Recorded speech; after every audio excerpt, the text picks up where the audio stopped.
Bienvenue sur DMG TV, les histoires mystiques. Tu es nouveau sur la page, n'oublie pas de t'abonner, de laisser un commentaire, de liker, de partager. Tu vas raconter une histoire. Il y a un numéro à l'écran là, c'est le plus 237 655 81 90 17. Envoie ton histoire par note vocale sur WhatsApp et on va jouer ici sur YouTube. On poste 10 histoires tous les jours sur YouTube à 12h00. La page c'est DMG TV. On a aussi DMG TV sur Facebook, sur TikTok, DMG TV tout simplement. On fait les directs sur TikTok à 20h00 le mercredi et le vendredi. Et ce qu'on fait, c'est pour sensibiliser. Donc n'oubliez pas de liker, s'il vous plaît. Partagez parce que ça peut aider quelqu'un. Comment partager? Il y a une petite flèche là. Quand vous entrez dans la page, il y a une petite flèche. Vous cliquez dessus. Vous pouvez copier le lien ou partager dans les groupes WhatsApp en invitant vos gens à vous abonner à la page parce que justement c'est pour sensibiliser qu'on le fait. Vous pouvez aussi poster le lien même sur les statuts, sur vos statuts WhatsApp, voilà. Merci beaucoup. Donc là on va commencer avec la première histoire. Écoutez attentivement s'il vous plaît. Likez, ok? Première histoire. Bonjour DMG, j'ai une histoire à vous raconter ce matin. Lorsque j'étais au Gabon, j'avais une copine camerounaise. Cette copine en question, c'était pas vraiment une copine en tant que telle, on se voyait parfois vu qu'on travaillait ensemble. Donc on est devenus amis, on se fréquentait, j'allais chez elle, elle venait chez moi et tout. C'est comme ça que moi, j'étais partie du travail avant elle. Moi, on m'a enlevée, on m'a virée du travail. Après, quelque temps après, elle m'a suivi. On a continué à se fréquenter et tout. On a gardé notre amitié. Mais de temps en temps, on se voyait. De temps en temps, elle disparaissait.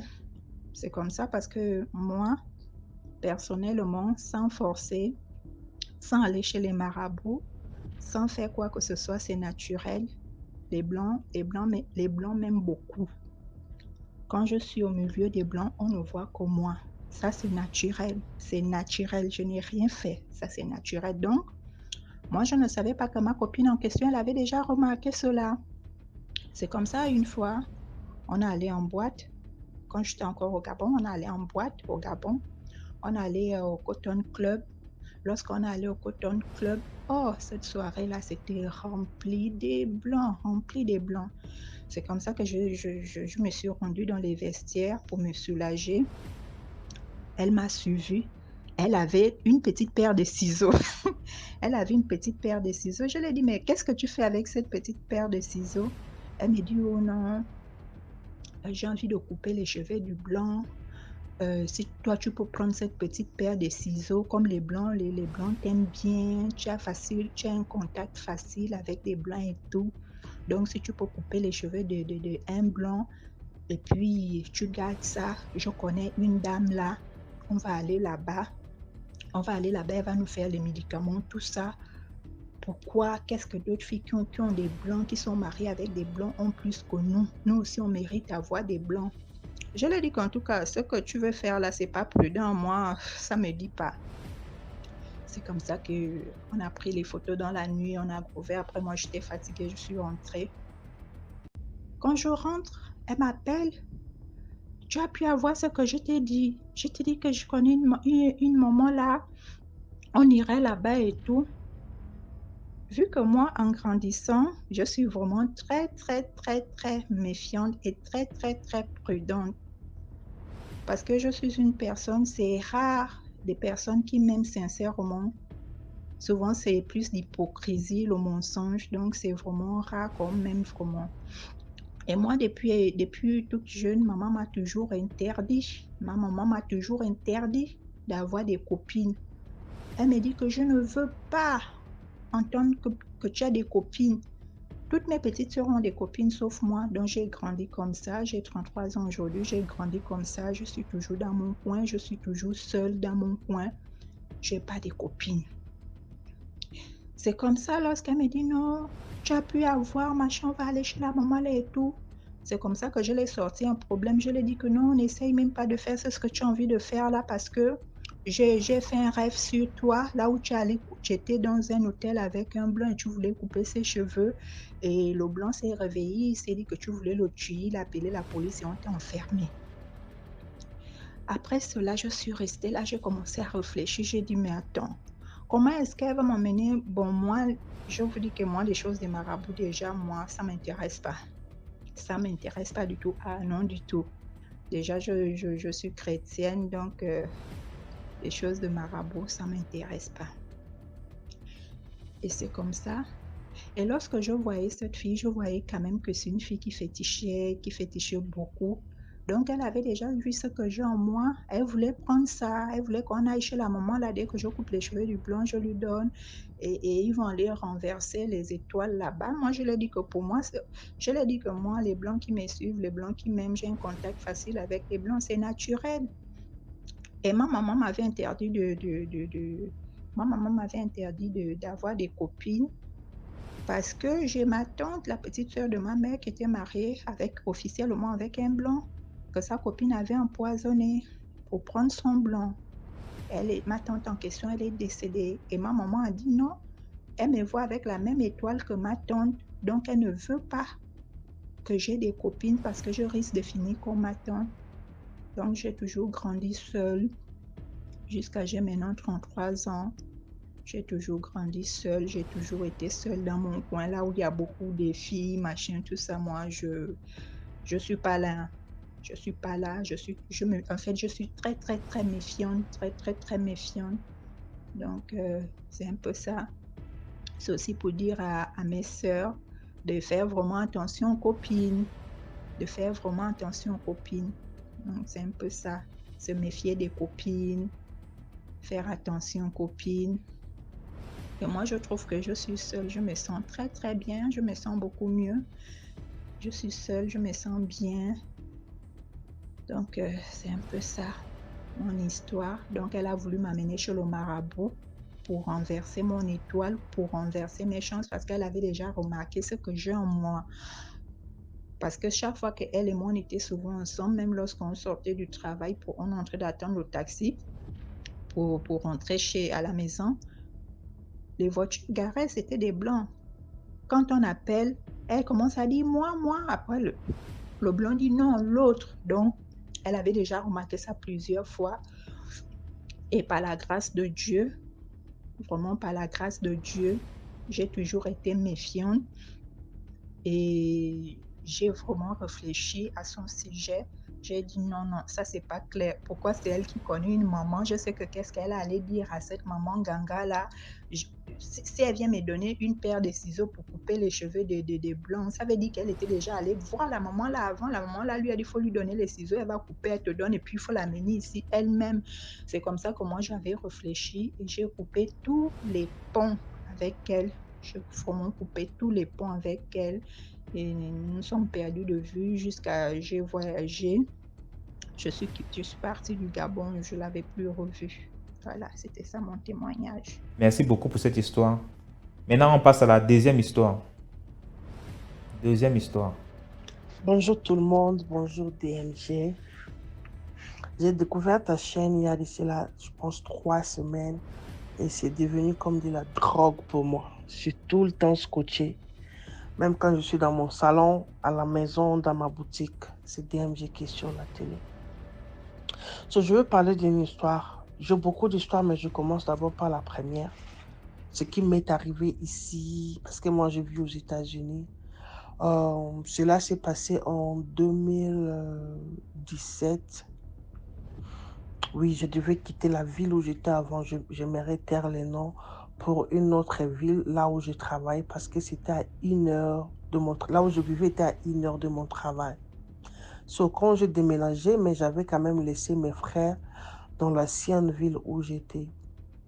Arrivé là-bas, quand j'étais aussi un peu, j'ai eu la promotion là-bas.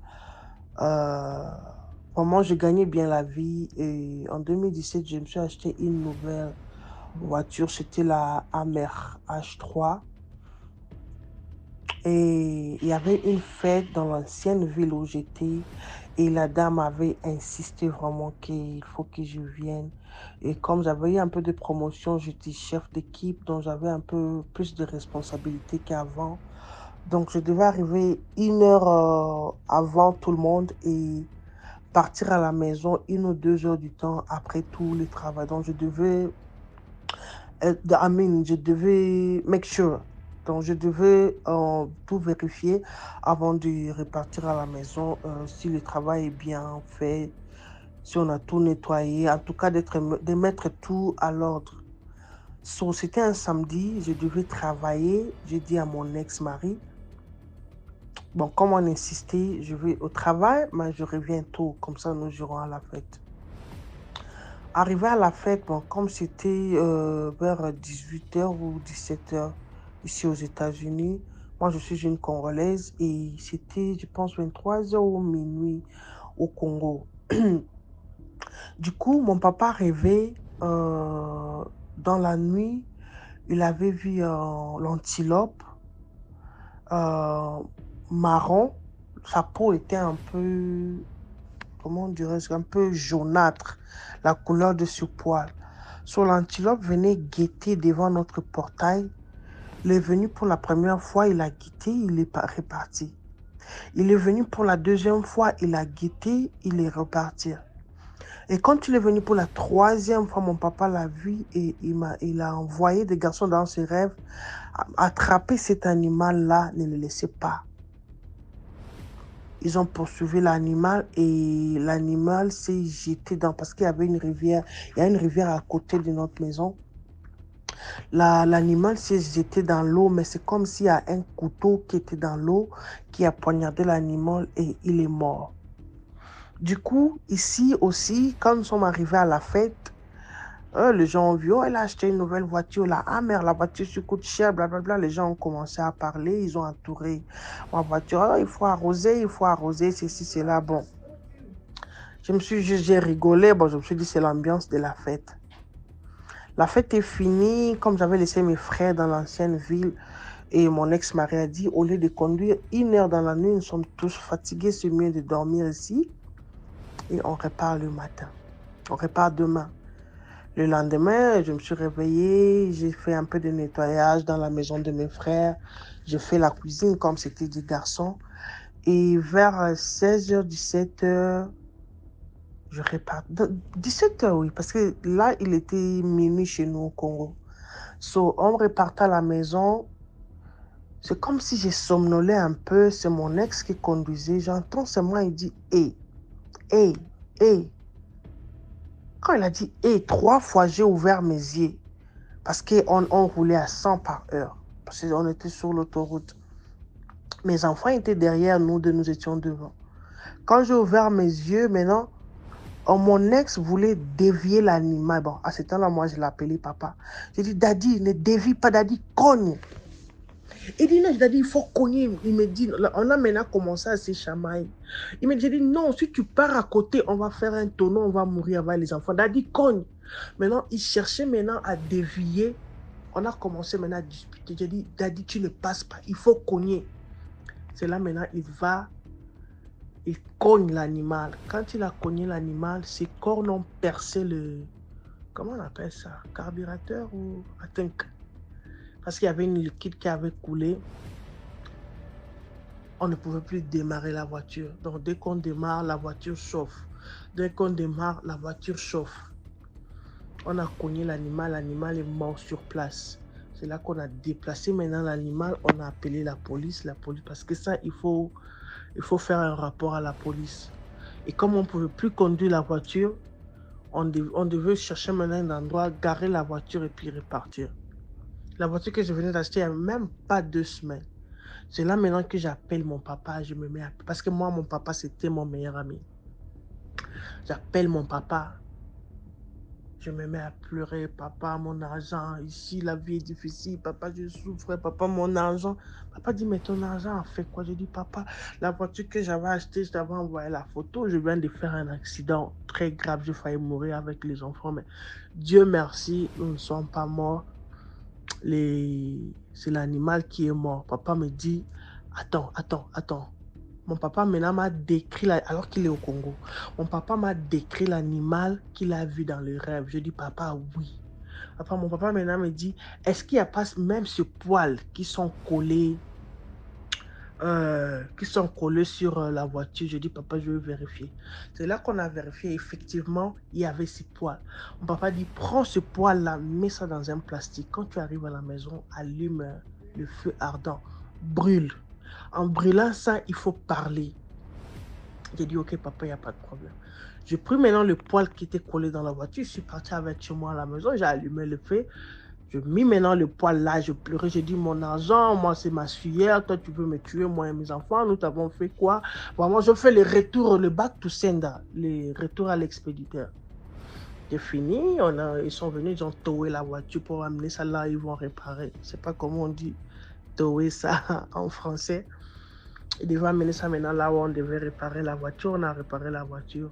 Maintenant, quand on a fait le back to sender, 3 semaines après, mon oncle meurt.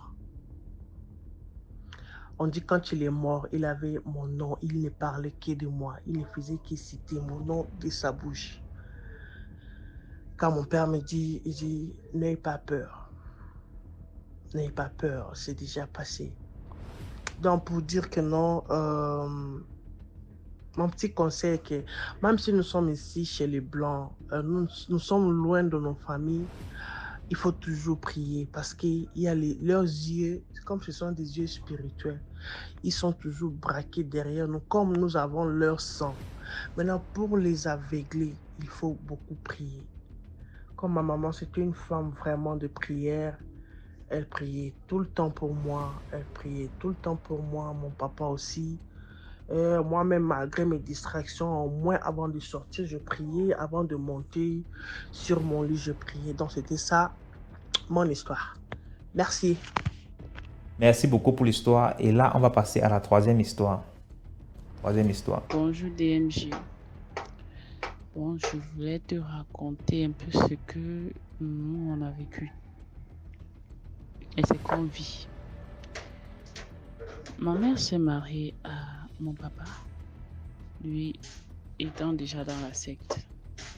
On ne savait pas parce qu'on n'a pas demandé. Tu sais, généralement, quand nous, on n'a pas demandé, c'est pour savoir si la personne est compliquée ou pas, ou si la personne est compliquée à la longue ou pas. Aussi, vu réellement du temps où c'est juste pour... Ma grand-mère ne connaissait pas, elle n'a pas demandé, elle a laissé. Comme elle a laissé, elle n'a pas demandé. Mon papa s'est marié à ma maman. Et mon grand-père, quand il a su ça, il a vectorisé mon père. Il a dit il ne va pas chercher la chevelure, sa fille sans trouver. Et quand il a vectorisé mon père, lui, il avait peur de mon grand-père. Il avait bien peur de mon grand-père. Alors quand mon grand-père est décédé, mon père a dit à ma mère que maintenant je peux faire ce que je veux. La seule personne que j'avais peur est partie. Je suis libre de faire maintenant ce que je veux. C'est ce qu'il a répondu à ma mère. Ma mère n'avait pas bien compris ce que... elle n'avait pas compris pourquoi il disait ça. Elle n'avait pas compris le message qu'il était en train de la passer. Quelques temps plus tard, les menaces commencent.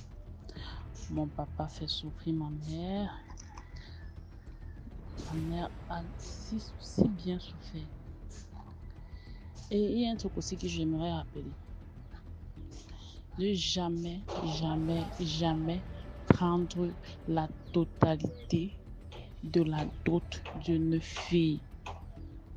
Quand vous prenez la totalité de la dot d'une fille, sache que vous êtes en train de vendre votre fille. On ne fait jamais ça. Et si cette personne insiste pour payer la totalité, sachez que ce n'est pas une bonne personne. Sachez que la fille qui prend là, c'est pour aller vendre.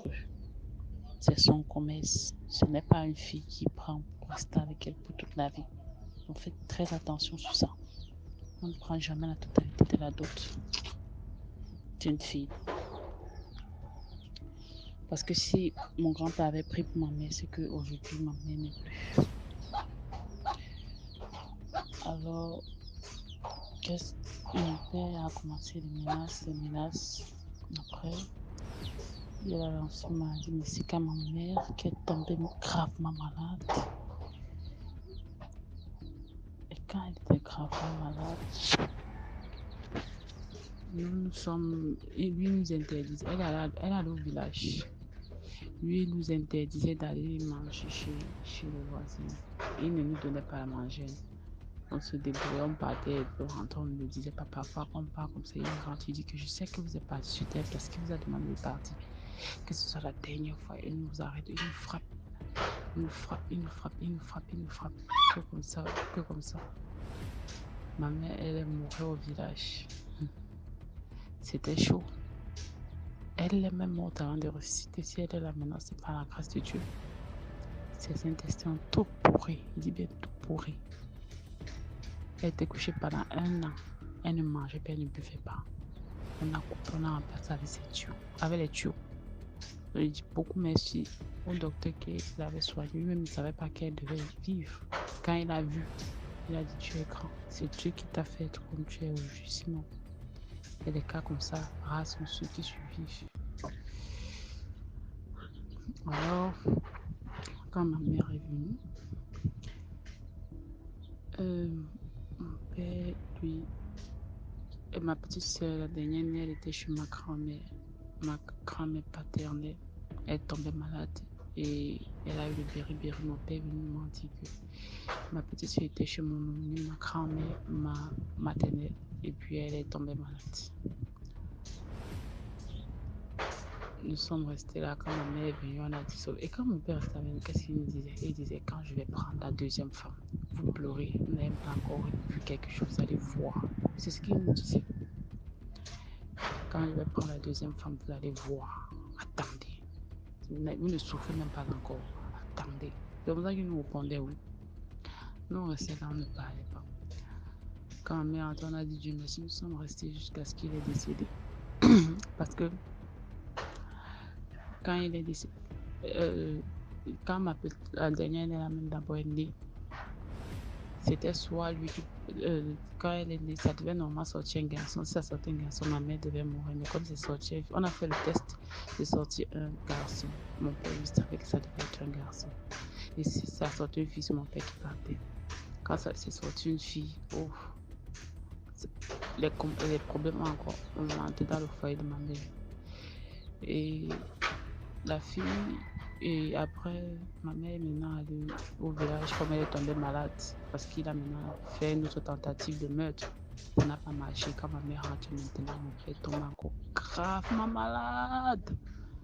Et maintenant, il nous répète seulement, il doit aller au village se reposer, il doit aller au village se reposer. On ne comprenait pas. Il dit qu'il va aller au village se reposer. On a dit ok. On est resté à police au mois de septembre, samedi le 10 septembre. Dimanche le 10 septembre 2010, il est décédé. Il partait, comme il avait une boutique de chaussures et une boulangerie. Et il est entré dans sa secte à travers la boulangerie. Il est entré et c'est son grand frère qui l'a mis dans la secte. Parce que son grand frère faisait la boulangerie, son grand frère a dit que c'est bien, son grand frère l'a mis dedans parce qu'il lui vendait d'abord que ses chaussures. Son grand frère l'a mis dedans, son grand frère l'a fait entrer dans la secte, il a fait découvrir des choses. Mais il avait le gros cœur, il voulait aller, parce qu'il aimait taper la poitrine. Mais il voulait être le chef des chefs. Du coup, sa part de conseil était trop pénible que celui de son grand frère. Et son grand frère l'a encouragé. Quand ma mère a dit qu'il doit aller au village se reposer, comme il décède là, c'est d'où on confirme. Tu marches, tu sens quelqu'un derrière toi en train de marcher. Et que partout, on avait peur. On a travaillé jusqu'à c'est fini.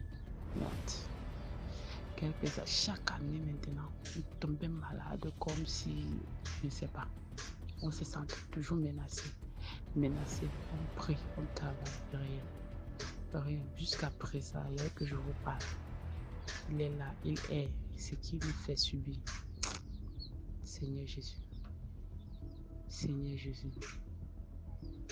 Oh. On reste seulement, on prie Dieu qui nous protège. Parce que le papa là, il est mort. Mais son esprit et ses frères qui sont derrière, ses frères ne veulent pas laisser. Ses frères, ce sont des grands sorciers. Ils ont atteint la 9e chambre.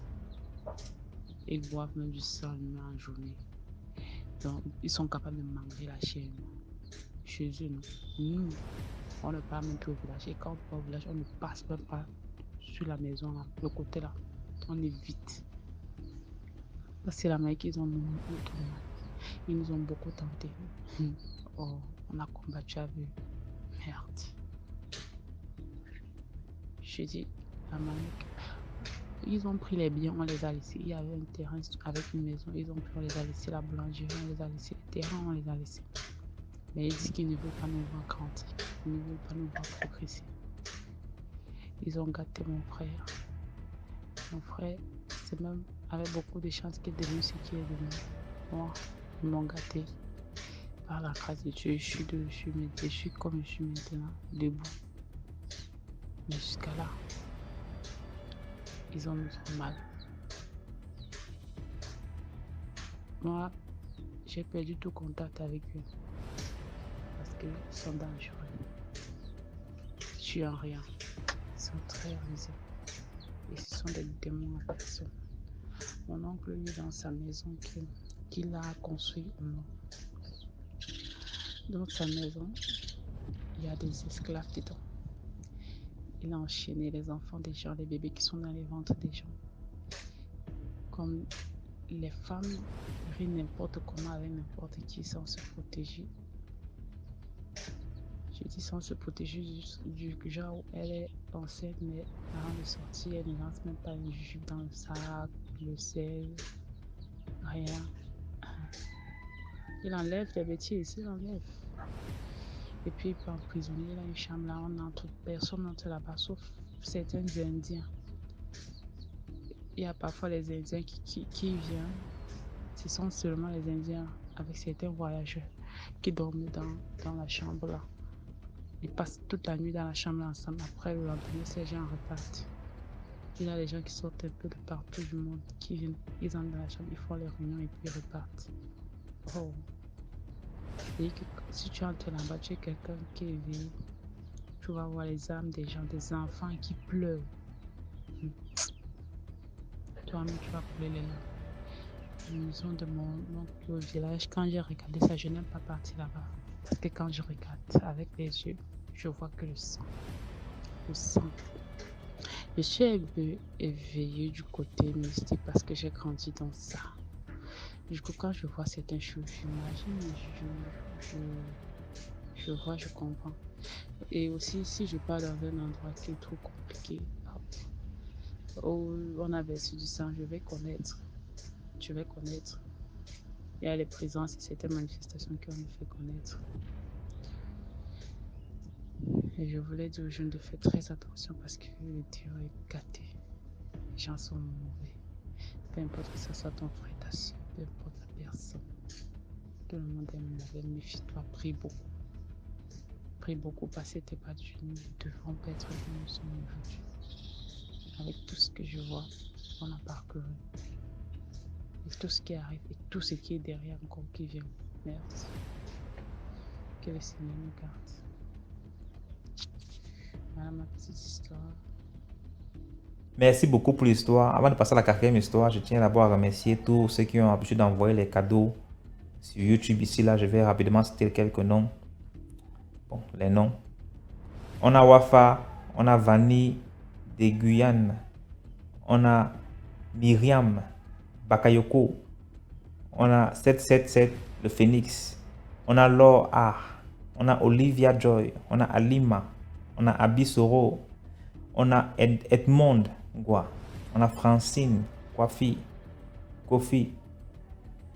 on a Kader B, on a Kadi, on a ESK, on a Marité Naturelle, on a Landrine Leke, on a Mariam Keita, la fille Bami, Franck Jusselin Tagne, on a Philippe News, on a Audrey Bell, on a Ringo E, on a Latoufa Roda, Gisèle, Anno Abambo, Prudence NKM, Hadja Ami Yansan, on a Lionel Noulawe, on a Maria Delana, on a Reine-Mère Béni, merci, on a Carole Nana Yomi, on a Et si je partageais, on a Claudia Chrétien.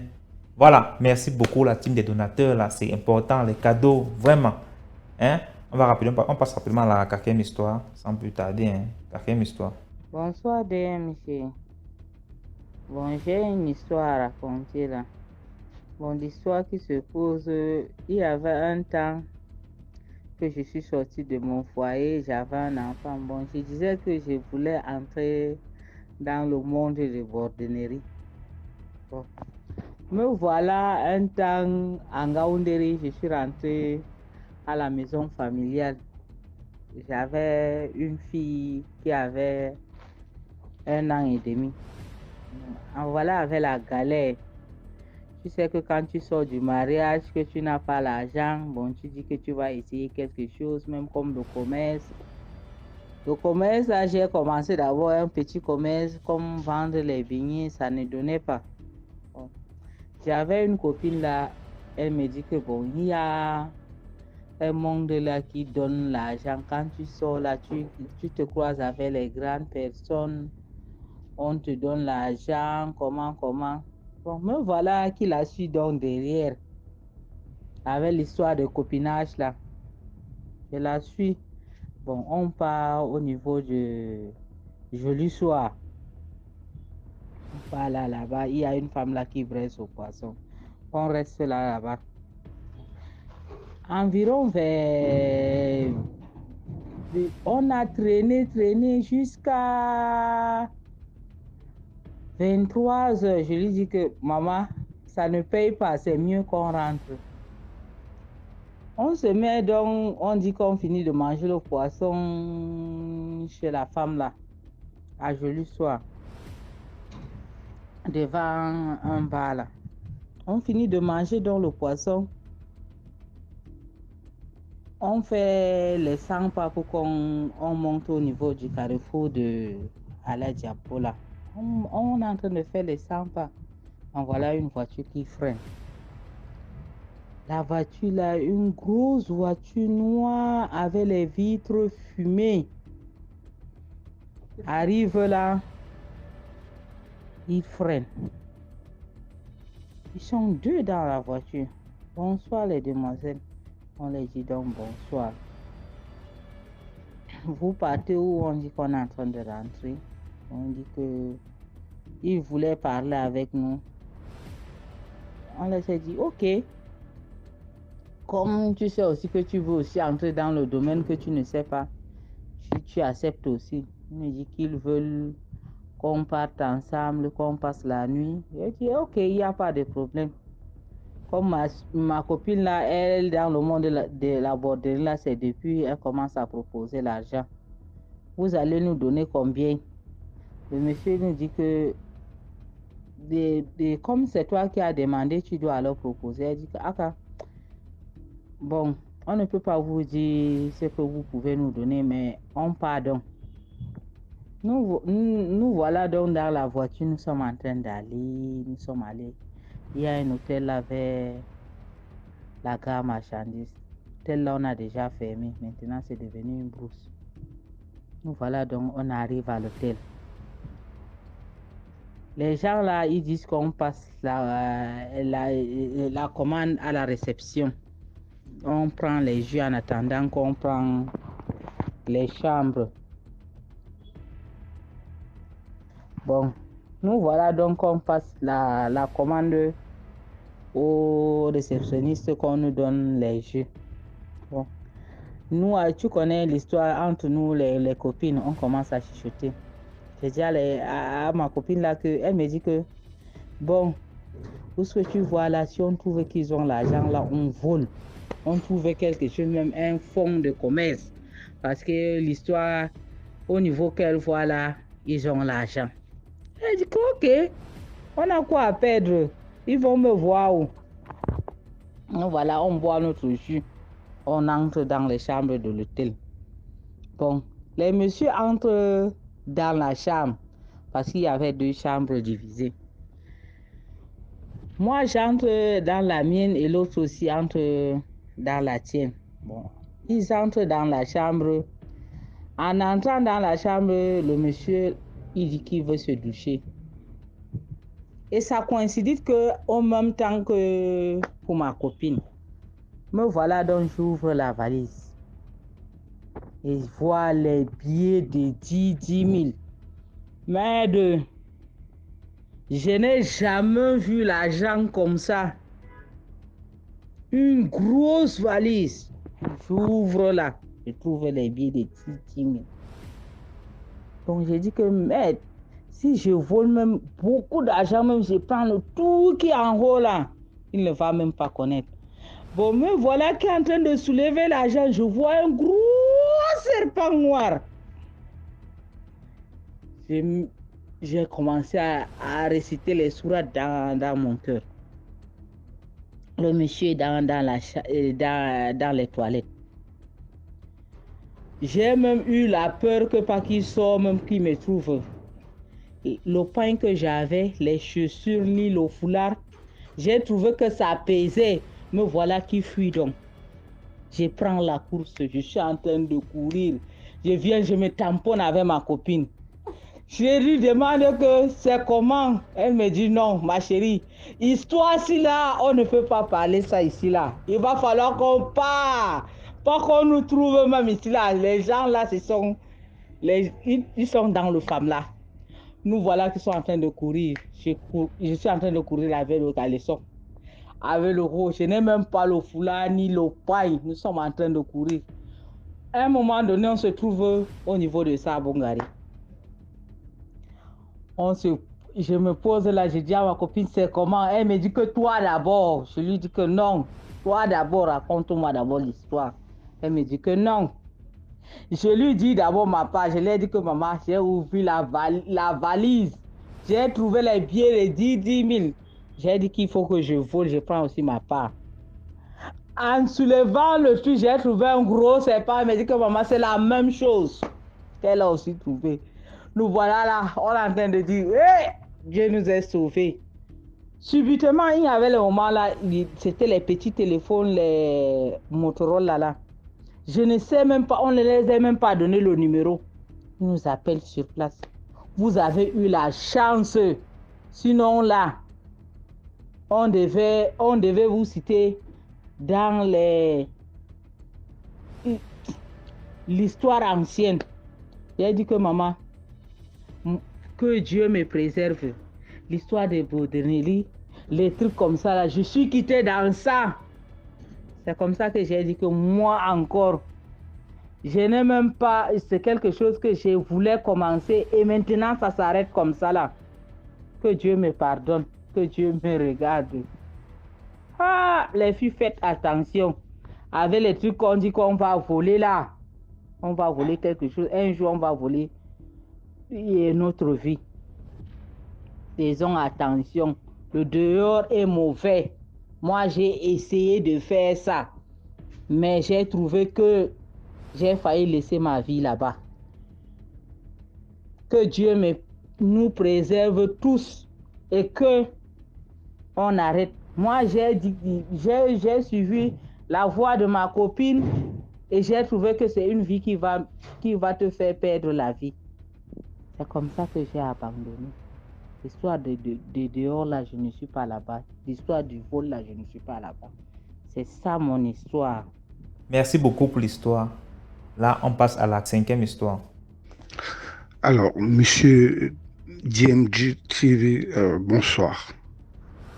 Je suis Camerounais résident à Birmingham, en Angleterre, d'où je vous contacte. L'histoire que je m'avais vous raconter m'a été rapportée par un ami congolais. Je ne dirais pas duquel Congo, pour ne pas aller à l'encontre, n'est-ce pas, de vos prescriptions. Dieu merci, il en existe 2 de Congo, donc du coup, voilà. Alors, l'ami en question, disais-je tantôt, il est du Congo, et je l'avais rencontré au Cameroun. Ça remonte à un peu plus d'une dizaine d'années maintenant. Et c'est lui qui m'avait raconté l'histoire. Donc, l'histoire, c'est celle, n'est-ce pas, d'un d'un célèbre musicien de son pays, mais qui à l'époque était basé en Europe. Alors, le monsieur était basé en Europe, et là, c'est une histoire qui date, peut-être même d'une vingtaine d'années. Il était basé en Europe, disais-je tantôt. Et ses parents, eux, ils étaient au pays avec son jeune frère. Alors, mon ami, il me raconte que il est de coutume chez eux que les artistes, n'est-ce pas, trempent un peu dans du fétichisme. Et donc, cet artiste, en son temps, avait, n'est-ce pas, fait recours à de telles pratiques. Et il y avait un sacrifice humain à faire.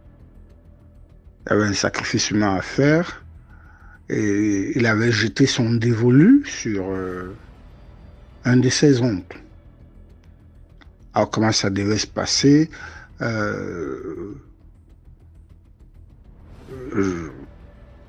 Voilà, il a envoyé, il a acheté des effets vestimentaires de qualité, de marque, qu'il a ensuite amené travailler chez, on va dire quoi, chez son sorcier, on va dire ça comme ça. Donc, et puis il a envoyé les vêtements au pays. Et tout ce que son oncle avait à faire, c'est de les porter, et puis voilà, il trouverait la mort, voilà, de manière très rapide et simple. Donc, naturellement, pour nous tous, pour nous autres qui sommes, n'est-ce pas, en Occident, quand on envoie des colis au pays, ça arrive chez nos parents d'abord, et puis s'il y a un ami qui a quelque chose dedans, c'est là-bas il va récupérer un oncle ou une tante. Donc c'était pareil pour cet artiste-là. Il a donc envoyé, pardon, il a envoyé le colis, et dans ce colis, il y avait un petit colis qui appartenait à son oncle, plein de vêtements de marque et tout. Et nous tous, nous connaissons, n'est-ce pas, l'attrait qu'ont nos frères congolais pour les vêtements.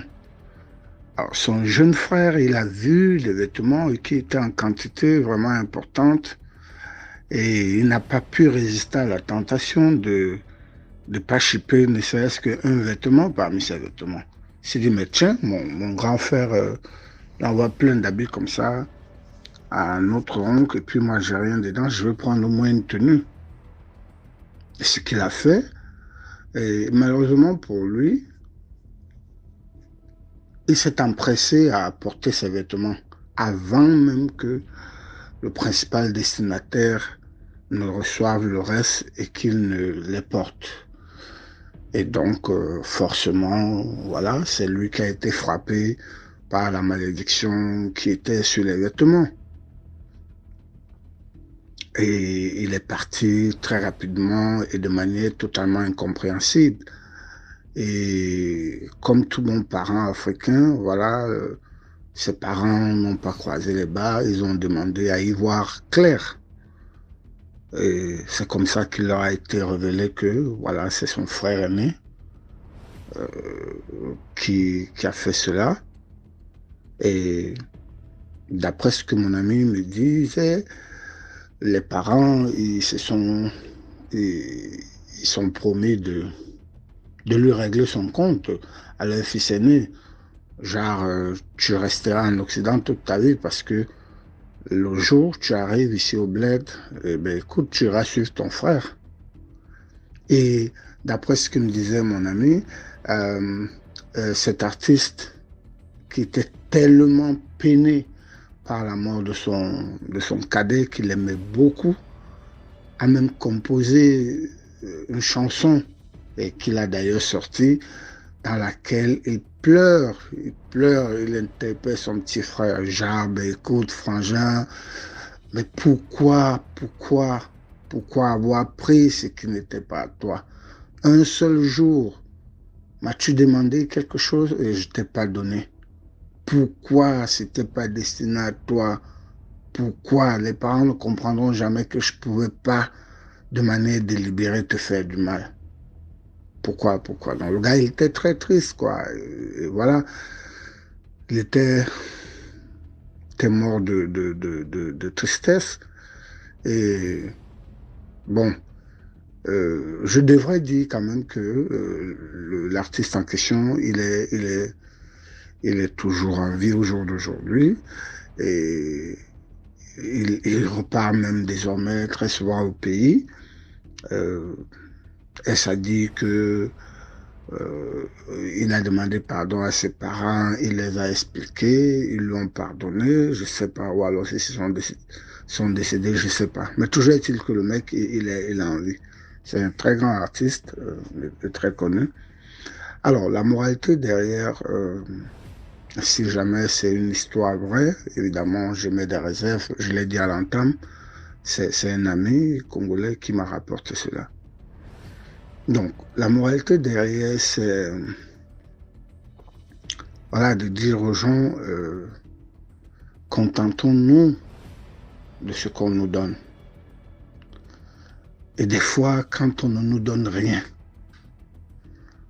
nous ne devons pas nous emporter, nous mettre en colère. Voilà.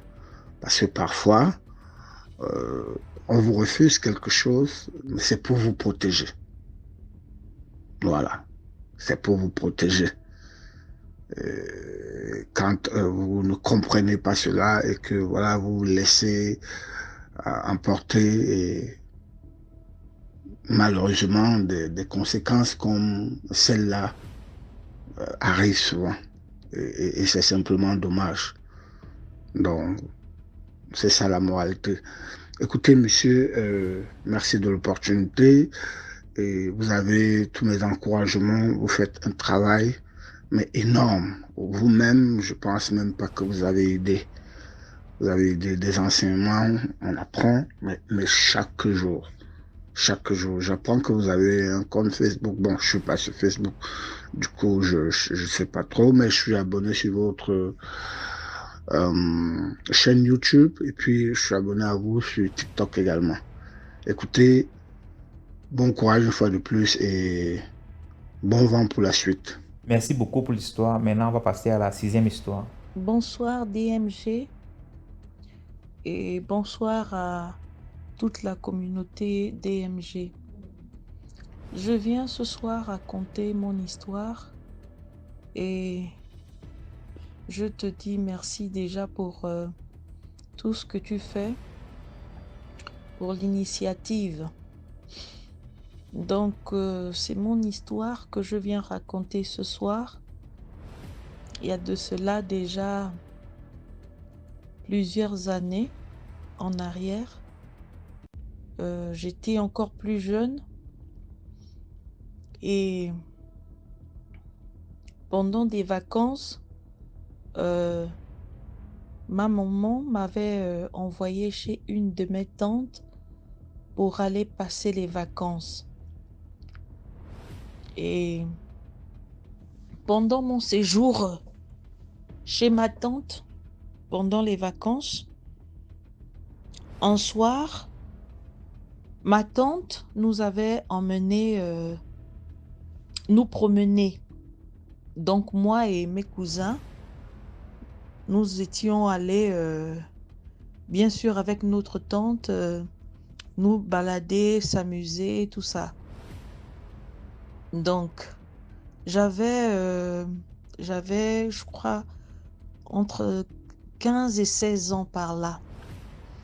Et donc, ce soir-là, elle nous avait emmenés, nous balader. Et autour de 18h, 19h, elle nous avait dit qu'elle devait nous emmener quelque part. Bon, moi, je ne connaissais pas où, mais certainement que mes cousins savaient de quoi il était question. Mais moi, puisque c'était ma première fois d'aller là-bas passer les vacances, donc du coup, je ne maîtrisais pas trop de quoi il était question. Donc, mais j'étais en confiance vu que nous étions avec notre tante. Donc, c'est comme ça qu'elle nous a emmenés quelque part. Nous sommes rentrés dans une barrière. C'était vraiment un grand bâtiment. Et à l'époque, je ne savais pas ce que c'était. Donc, nous sommes allés. Et l'endroit dans lequel nous sommes allés, il y avait plusieurs salles. Il y avait plusieurs salles.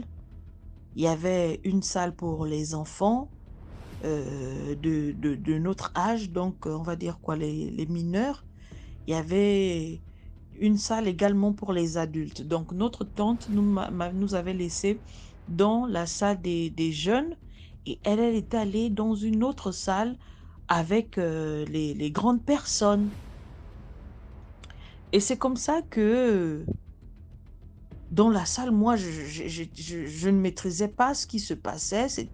Dans cette salle-là, nous étions comme à l'école. Il y avait un moniteur, ou du moins un enseignant, et il y avait des places assises pour nous les plus petits. C'était comme une salle de classe. C'était vraiment comme une salle de classe. Et donc, moi, j'étais vraiment étonnée. Je me suis dit, bon, ça, c'est quel endroit où on nous emmène comme ça? Et puis, mes frères et sœurs, eux, apparemment, c'était un endroit qu'ils fréquentaient d'habitude. Mais moi, j'étais étrangère à cela. Donc, du coup, je ne savais pas vraiment où j'étais, ni ce qu'on faisait là-bas. Donc, du coup, j'ai juste suivi les autres. Et c'est alors que l'enseignant a demandé, avait posé la question que qui veut préparer? Qui veut préparer? Et il y a un enfant qui avait levé le doigt, moi je veux préparer. Et quand il a levé le doigt, il s'est approché, il y avait comme des boîtes, il y avait des poudres, il y avait des... En tout cas, il y avait plusieurs éléments sur la table et il fallait faire des mélanges.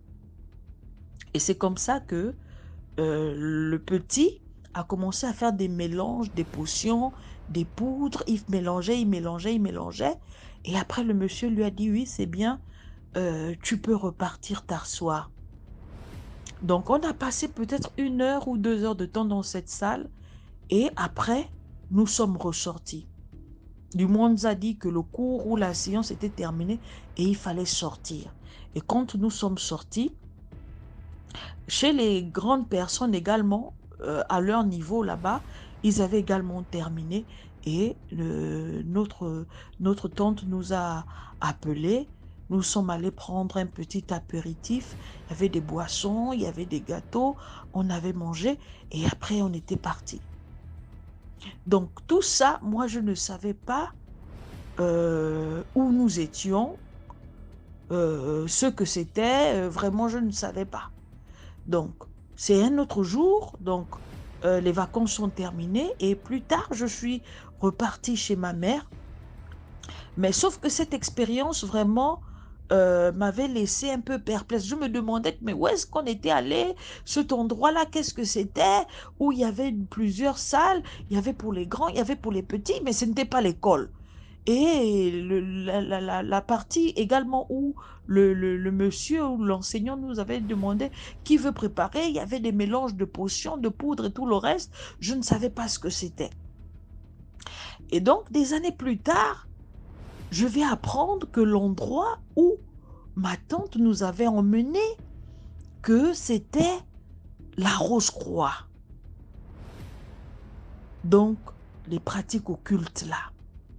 Et longtemps plus tard, je découvre également qu'elle était dedans. Elle était dans une secte. Et c'était donc à la secte où elle m'avait emmenée. Mais comme j'étais petite, je ne connaissais pas ce que c'était. Mais elle avait l'habitude d'emmener ses enfants là-bas. Et donc, quand j'étais rentrée des vacances, j'avais expliqué à maman que voilà... ta petite sœur nous a emmenés à tel endroit, comme ça.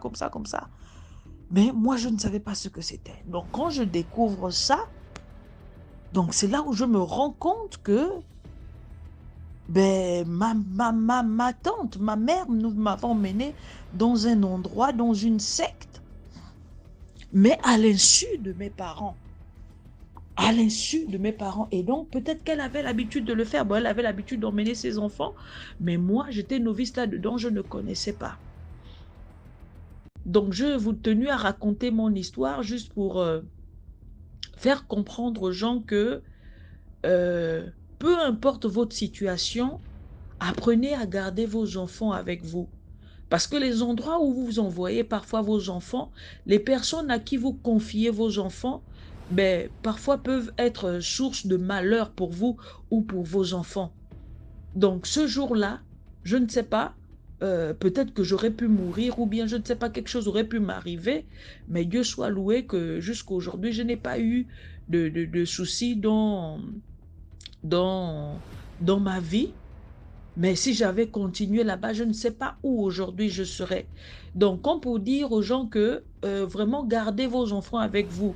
Et lorsque vous savez que tel parent ou par exemple, est dans une secte, est dans la Rose-Croix ou bien dans la franc-maçonnerie, ben, évitez d'envoyer vos enfants là-bas parce que demain, après-demain, ben, ils peuvent coopter vos enfants et influencer vos enfants pour que ces enfants-là empruntent ce chemin-là plus tard.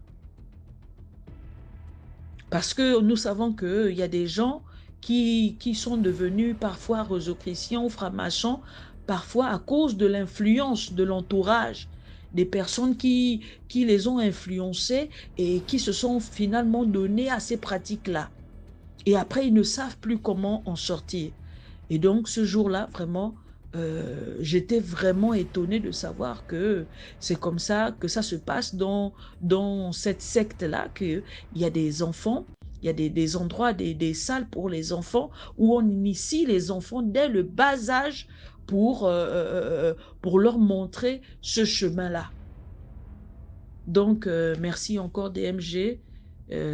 C'était ça mon histoire que j'ai bien voulu partager avec vous. Merci beaucoup pour l'histoire. Maintenant, on passe à la septième histoire. Bonsoir, bonsoir DMG et bonsoir à toute la communauté DMG. Je tiens encore à te remercier ce soir pour ton initiative vraiment qui nous aide beaucoup aujourd'hui et qui permet à beaucoup de personnes de faire attention.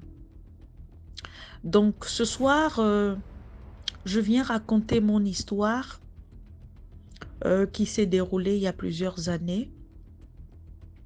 Donc j'avais peut-être 15 ans ou 16 ans par là.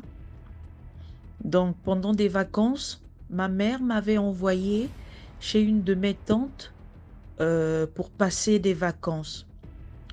Et donc quand je suis arrivée là-bas, tout s'était bien déroulé au début. Les vacances étaient agréables, il y avait une belle harmonie dans la maison.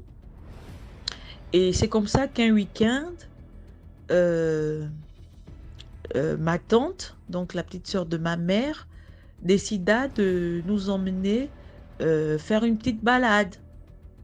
Elle souhaitait qu'on s'amuse, tout ça. Donc, elle était la seule grande personne et nous étions tous avec ses enfants, ses neveux, ses nièces.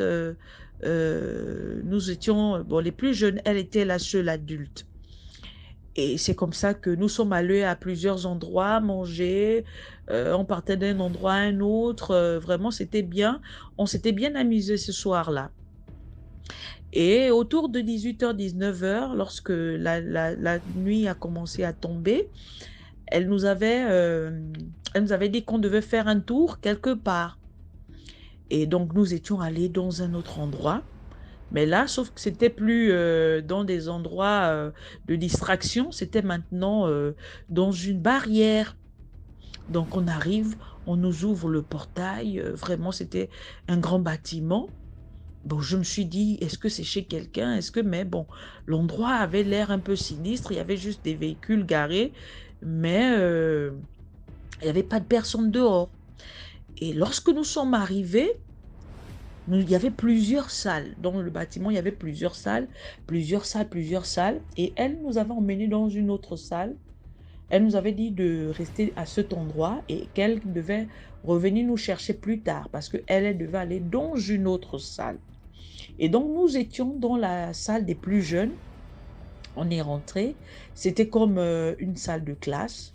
Il y avait un enseignant et bon, nous, on va dire que nous étions des élèves. Et on s'est installé et le monsieur a commencé à raconter une histoire. Il a pris un livre, il racontait une histoire, il a raconté. À un moment donné, même, j'étais tellement, ça m'ennuyait un peu que je m'étais même endormie parce que je ne savais pas où j'étais, je ne savais pas ce qui se passait, mais bon, on était là. Mais sauf que mes frères, eux, ils avaient l'air, ben, ils étaient à l'aise. Je me suis rendu compte que c'était un endroit qu'ils avaient l'habitude de fréquenter. Mais moi, j'étais vraiment, j'étais un peu dans les vapes, je ne savais pas où j'étais, ce qui se passait, mais bon, je me suis juste laissée emporter. Et donc, le monsieur a continué, l'enseignant a continué à raconter son histoire, il a raconté, on a passé plusieurs heures là-dedans, peut-être 2 à 3 heures de temps. Et ensuite, à la fin, il a terminé l'histoire et il avait demandé de passer, qu'on devait passer, il avait annoncé qu'on passe à une autre étape. Et il a posé la question dans la salle, qui veut préparer? Et il y a plusieurs doigts qui se sont levés. Je me suis dit, bon, qui veut préparer? On prépare quoi ici? On est venu préparer ou bien je ne sais pas trop. Et mais dans la salle, il n'y avait pas de marmite, il n'y avait pas de gazinière, il n'y avait pas de réchaud, il n'y avait rien. Donc je me suis dit, bon, qui veut préparer quoi? Et il y a un enfant qui a levé le doigt, il a dit, moi je veux préparer. Il a dit, ok, viens. Et quand il s'est approché, il y avait plusieurs boîtes sur la table. Et l'enfant a commencé à prendre, il y avait des poudres dans ces boîtes-là. Des boîtes qui ressemblaient un peu comme à des boîtes de lait. Voilà, des boîtes de lait, on va dire des boîtes de lait en poudre là. Ces boîtes-là ressemblaient un peu à ce genre de boîtes. Et il y avait des poudres à l'intérieur. Et donc, l'enfant a commencé à faire des mélanges de boîtes, de poudre, de mélange de poudre, de mélange de poudre, de mélange de poudre. Et après, le monsieur lui a dit, ah, ok, d'accord, tu as réussi, c'est bon, tu peux aller t'asseoir. Et il est reparti à sa place. Sauf que moi, je ne comprenais rien à tout ce mélange-là, à cette façon de préparer, je ne comprenais rien. Et après, le temps est passé et on nous a dit que la séance était terminée ce jour-là et il fallait rentrer. Donc, on est ressorti et quand on ressort, on est rentré, on est allé dans une autre salle où il y avait maintenant aussi les grandes personnes qui nous attendaient. Et là, il y avait maintenant un repas qui était exposé et il fallait maintenant manger.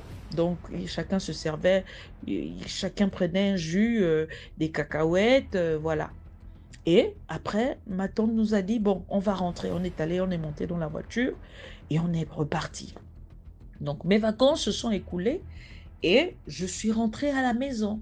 Mais sauf que pour moi, c'est une expérience bizarre parce que, bon, ma mère avait l'habitude de m'emmener à l'église, mais là-bas, ce n'était pas une église. Donc, je me posais la question que, mais là où on nous emmenait, c'était quoi? Mais il n'y avait pas de nom, il n'y avait rien et tout le reste. Et donc, c'est des années plus tard que je vais découvrir que l'endroit où ma tante nous avait emmenés ce jour-là, donc un jour, je passais par là des années plus tard et j'ai montré, je pense que j'avais montré à ma mère que voici l'endroit où la tante nous avait emmenés. Elle me dit, ici? Je dis oui. Elle me dit, tu es sûre que c'est ici où ta tante vous avait emmené? Je dis oui, maman, c'est ici où elle nous avait emmenés. Voilà ce qu'on avait fait, voilà ce qu'on avait fait. Et ma mère était tombée des nues, vraiment, elle ne comprenait rien. À ce que bon, elle ne m'avait pas totalement expliqué ce qui se passait. Et donc, plus tard, je vais apprendre que l'endroit où ma tante m'avait emmené, où nous avons emmené avec mes frères et mes cousins, c'était à la Rose-Croix. Que c'était à la Rose-Croix et qu'elle était dans cette secte-là depuis des années. et qu'elle avait l'habitude d'emmener ses enfants là-bas. Et moi, ce jour-là, vu que j'étais allée passer des vacances chez elle, ben, elle avait en profité également pour m'emmener. Et le mélange de poudre que ces enfants, dans la salle de classe, dans la salle dans laquelle nous étions, les mélanges de poudre que les enfants, le monsieur avait demandé de faire, c'était, en fait, je pense que c'était une initiation à des incantations. C'était des initiations à des incantations, c'est-à-dire on prépare déjà des enfants à ces choses-là. Comment s'y prendre, comment, quel mélange faire, si vous voulez faire des incantations et tout le reste. Mais j'étais vraiment étonnée. Je m'étais dit, tiens, Seigneur, comment ma tante a pu faire quelque chose de pareil? Je ne suis pas son enfant. Si encore elle pouvait seulement emmener ses enfants, ce serait bien. Mais moi, l'enfant d'une autre personne, comment elle a pu faire cela? Et donc, j'ai tenu à raconter mon histoire aujourd'hui pour dire à quelqu'un que peu importe votre situation, peu importe qui vous êtes, apprenez à garder vos enfants seuls. Surtout si vous avez déjà eu vent que un des membres de votre famille est dans une secte et dans des pratiques occultes, vraiment évitez d'envoyer vos enfants chez ces personnes-là. Parce que là-bas, on peut initier vos enfants à la sorcellerie. On peut initier vos enfants aux pratiques occultes, aux sectes ésotériques et que sais-je encore. Donc vraiment, apprenons à veiller sur nos enfants. Même dans nos propres maisons, quelqu'un de mal intentionné peut initier ton enfant à la sorcellerie. À plus forte raison, lorsqu'un enfant est livré à d'autres personnes dans une autre maison, dans une autre famille. Tout ça là, au nom de la famille, c'est vrai, on se dit que c'est la famille, mon enfant en sécurité, mais parfois pas. Ce n'est pas toujours le cas. Donc vraiment, faisons attention aux endroits où on envoie nos enfants. Faisons attention à qui on laisse nos enfants. Donc, c'était un peu ça mon partage pour cette soirée. Merci encore et bonne soirée à vous. Merci beaucoup pour l'histoire. Là, on passe à la 8e histoire. Bonsoir DMG, bonsoir tout le monde, bonsoir la communauté. J'espère que tout le monde se porte bien. Moi, je vais bien. Alors, je vous fais mon témoignage depuis le Gabon. Je suis sur la page depuis un moment déjà et j'ai aussi envie de partager quelques expériences que j'ai vécues. D'accord? Donc, comme je disais, mon témoignage, je le fais depuis le Gabon, plus particulièrement depuis Libreville. Alors, ça remonte à 2018, par là, 2017-2018. À la base, je ne suis pas quelqu'un de très festive, hein. Je suis plutôt casanière, j'aime bien rester chez moi. Mais à un moment donné, j'ai été amenée à sortir. Je m'ai trop sorti quand je restais à la maison. Ça me piquait, quoi. Il fallait que je sorte. Et quand je sortais, c'était principalement à partir de 18h. Donc, je m'habille là, popo, je m'en vais. Et puis, 22h, 23h, je rentre. Mais non, ce jour-là, il y avait l'anniversaire d'une amie qui s'est passé dans un quartier un peu plus éloigné du mien. Parce que je reste aux 3 quartiers. Pour ceux qui connaissent Libreville, ils vont se reconnaître. Je restais à l'époque là aux 3 quartiers. Donc, du coup, je suis allée à l'anniversaire. Je me suis préparée tout, 17h, 18h par là. Je suis allée à l'anniversaire. Donc, je me suis déplacée. Je suis allée. On a fait la fête. On a rigolé. On s'est amusé en tout cas. Maintenant, aux environs de 21h30, je commençais déjà à dire à la personne que bon, moi, je vais rentrer. Et puis, tout d'un coup, vu qu'on était dans une pièce, un snack à l'intérieur, en sortant, on se rend compte qu'il y a un gros orage qui commence, mais vraiment une grosse pluie qui a commencé. La pluie a commencé, ça ne s'arrêtait pas. Pour ceux qui sont au Gabon, ils connaissent un peu l'intensité de la pluie. Mais vraiment, elle était très forte. Même ceux qui conduisaient, à un moment, il n'y avait même plus de taxis qui circulaient, il n'y avait plus personne. Donc, ce qu'on a fait, on est reparti à l'intérieur de la salle où on se trouvait et on a continué.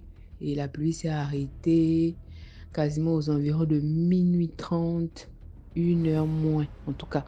minuit 30, minuit 40 par là, la pluie a commencé. Bon, ça, c'est pas complètement arrêté, mais ça a commencé à se calmer. Donc voilà comment chacun a commencé à prendre le taxi pour rejoindre son domicile. Et moi, y compris. Donc j'ai pris le taxi, j'ai demandé, je pense, 2000 parce que je voulais vraiment rentrer. J'étais déjà un peu fatiguée, le temps ne se prêtait vraiment pas à la circonstance. Donc j'ai commencé à rentrer. Les gens, mes amis m'ont dit, oh, est-ce que tu peux rentrer seul, machin et tout. J'ai dit, non, je peux rentrer seul, il n'y a pas de souci. Je peux rentrer seul, il n'y a pas de problème dans ma zone. On me connaît un peu, il n'y a pas de braqueur en tant que tel. Parce que nous, notre accent était un peu plus appuyé sur le côté du braquage et autres. Mais par précaution, pour ceux qui habitent un peu les quartiers malfamés de Libreville, ils essaient un peu de... Donc, chacun mettait un peu l'accent sur le côté. Oh, on m'a posé la question, est-ce que dans ton quartier, machin, j'ai dit non, il n'y a pas de souci. Voilà comment je demande 2003 quartiers. On arrive, on roule. On arrive, bam. Bon, j'avais un peu peur parce que c'était quand même l'une des rares fois où je me retrouvais quand même au-delà de minuit à l'extérieur. Donc, il y avait plusieurs personnes dans le taxi et tout. Les personnes m'ont demandé, non, est-ce qu'on peut quand même te déposer et tout. J'ai dit, bon, là, moi, je suis juste comme dans un endroit un peu enclavé. Quand le véhicule te laisse à la route, c'est vraiment difficile d'accéder au plus près à mon domicile. J'ai dit, non, ne vous inquiétez pas. Je suis descendue du taxi. Et bizarrement, ce jour-là, la pluie avait pris quasiment toute la capitale. Il a plu donc partout. Moi, en fait, je comptais sur le fait que dans ma zone, là, il y a un petit carrefour qu'on appelle le carrefour de la joie. Donc là, quelque part là, il y a plein de bars. Pour ceux qui connaissent la zone, il y a plein de bars là et tout. Donc je me disais, non, c'est sûr qu'à l'heure là, vu que les bars là, ils veillent souvent jusqu'à 6h, 7h, c'est sûr qu'à cette heure là, il y aura du monde. Donc je comptais un peu sur ça. Mais bizarrement, je commence à descendre, je descends. Silence, même pas une âme en route, même pas un chat, même pas un bruit. J'ai commencé à avoir peur. Peur, pas dans le sens que oh, je vais rencontrer mes peurs, dans le sens que est-ce que quelqu'un va pas venir là et tout. Mais j'ai quand même commencé à ressentir une peur un peu étrange. Mais bon, j'ai quand même continué. Vu que j'étais vraiment, ma maison se trouvait quand même un peu dans les Madouakas, comme on dit chez nous. Donc, vraiment enclavé en bas, il fallait descendre, marcher, contourner les maisons et tout. Donc, quand j'arrive au carrefour de la joie, la Seigneur, silence radio. Même pas un être humain dehors. Tous les bars fermés, alors que d'habitude, c'était vraiment, même quand il y a la pluie, les gens vont s'abriter et tout. Donc, j'ai continué mon chemin. J'ai commencé à prier. Ah, Seigneur, vraiment, protège-moi. Bizarrement, je ressentais quelque chose de... J'avais peur. Je sais pas, je ne saurais pas expliquer pourquoi j'avais peur, mais j'avais peur. Donc, j'ai commencé à faire mes prières intérieures. Donc, à un moment donné, pour accéder à chez moi, j'étais déjà quasiment à, on va dire, 200 mètres de chez moi. Il y a genre une cour commune. Et dans cette cour commune-là, il y avait un robinet. Donc, je marchais. En marchant, j'entends le robinet qui coule. Genre, il y a un seau ou un récipient en bas. Et il y a l'eau qui coule. Donc, j'entends le robinet. Donc, intérieurement, je me dis à cette heure-ci, là, quand même, vu que ce sont des maisons où il y a des familles qui habitent à plusieurs familles, notamment des étudiants aussi et tout. Je me dis intérieurement à cette heure-là, c'est qui puise l'eau comme ça, là, et tout. Mais j'étais en train de penser, en fait, à ça. Et à un moment donné, je devais passer, en fait, je me suis retrouvée à la parallèle. Donc, le robinet était à la gauche et moi, je marchais genre sur la droite. Et à un moment donné, je remarque qu'il y a deux personnes qui sont à côté du robinet comme si c'était elles qui puisaient de l'eau. Donc, je me rends compte que, tiens, quelles sont ces personnes? Les personnes étaient habillées en blanc. Donc, je ne sais pas souvent si ça vous arrive, genre vous balancez votre regard, vous passez et puis après vous revenez, vous vous rendez compte que, attends, je n'ai pas bien vu, qu'est-ce que je viens de voir là? Donc, il y avait deux personnes, comme une grande personne et une petite. Donc, quand je balance le regard, je vois qu'il y a deux. Et puis, instinctivement, j'ai dit bonsoir, vraiment sans me rendre compte, c'est sorti, vraiment, je n'ai pas contrôlé ça, j'ai dit juste bonsoir. Et en disant bonsoir, c'est le moment où je repasse maintenant mon regard pour la deuxième fois que je me rends compte que, attends, les personnes que je vois là devant moi sont devenues étrangement grandes. DMJ, quand je te dis grande, là, je ne sais même pas comment qualifier ça en fait. Elles sont tout d'un coup devenues grandes. J'ai eu une fraîcheur qui m'a pris, la Seigneur Dieu Tout-Puissant. J'ai eu une fraîcheur qui m'a pris, là, elles sont devenues grandes. Et puis tout d'un coup, paf, elles ont disparu devant mes yeux. Comme je te parle là, elles ont disparu devant mes yeux. Mais ce jour-là, Dieu seul sait comment j'ai fait pour arriver chez moi là-bas. Sincèrement, parce que je me suis posé la question jusqu'aujourd'hui. Comment j'ai fait pour traverser tous les caniveaux, les cours d'eau. Vous connaissez un peu dans nos mapanes, comment ça se trouve là.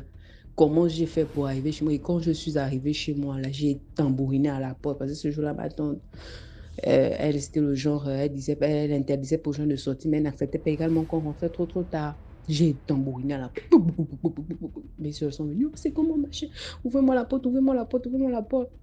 J'avais des frissons. Donc, quand je suis rentrée, le bruit a un peu réveillé toute la maisonnée. Donc, les gens sont sortis. Oh, c'est comment, machin? J'ai expliqué. Comme à l'époque, le mari de ma tante, c'était un pasteur. Donc, il est venu là, il a commencé à prier. Oh, machin, machin. Elle m'a frotté un peu l'huile d'onction là. On a fait les prières.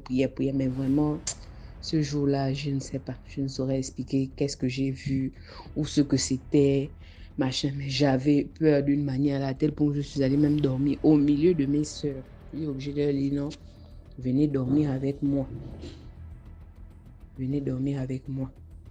Venez dormir avec moi, venez dormir avec moi. Je suis restée là, j'ai vraiment eu du mal à m'endormir, mais Dieu faisant ces choses, je me suis bien endormie. Le matin, je me suis réveillée, je n'ai pas eu de séquelles parce que les parents, ils s'inquiétaient un peu. Ils se disaient, ah, vu ce que tu as expliqué, c'est sûr que tu as dû voir des esprits. Est-ce que c'était des bons esprits? Est-ce que c'était de mauvais esprits? On ne sait pas. Donc, ils m'ont dit, oh non, en tout cas, on croit, on est des chrétiens et tout. On croit et puis ça va aller. Le matin, je me suis réveillée tranquillement. Non, ma tante m'a dit, non, on va essayer d'observer et voir comment ça évolue, si tu n'as pas de séquelles, s'il ne faut pas faire quelque chose et tout. Mais comme on est des chrétiens, on prie et puis ça va aller et tout. Ben, bizarrement, je n'ai rien eu. C'est là où après, quand ma tante a eu à expliquer ça à d'autres personnes, ils ont dit non, c'est sûr que j'ai dû rencontrer de bons esprits. On ne sait pas pourquoi, je n'ai pas eu de répercussions parce que des personnes qui sont souvent amenées à voir ce genre de choses-là, après, elles vivent. En fait, je ne sais pas comment expliquer, on voit ça un peu, quoi. Il faut faire des bains, il faut faire ceci, cela, pour chasser un peu l'esprit ou pour chasser, je ne sais pas trop quoi ce que c'était. Donc ce jour-là, je te dis que j'ai vraiment eu peur, une peur inexplicable. Je te parle là même, j'ai même la chair de poule depuis 2018, ça fait 6-7 ans déjà, ouais, peut-être 5 ans. Mais vraiment, à chaque fois que je pense à ça, je suis glacée, sincèrement. Donc ça m'a, déjà que je n'étais pas une grande grooveuse, comme on dit chez nous ici, je ne mets pas trop le dehors, mais là, ça m'a carrément refroidi, quoi. Quand je sors, soit je suis accompagnée, même si j'ai ce genre de situation qui m'arrive dehors, je préfère même dormir là sur place au matin, je rentre tranquillement, mais la plupart du temps, j'évite de sortir. Dès qu'on me dit, oh, c'est 18h, c'est 20h, je m'arrange toujours être avec quelqu'un, mais jamais seul.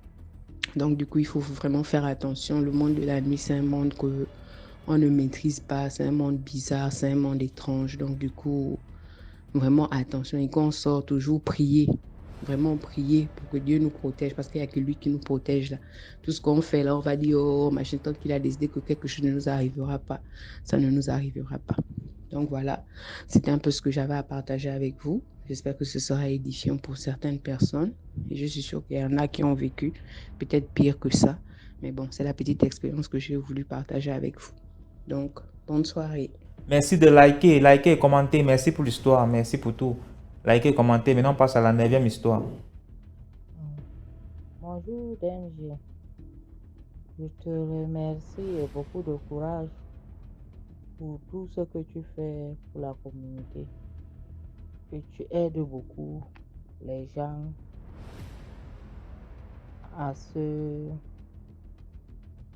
à pouvoir raconter leur histoire. Bon, il va falloir que tu m'excuses.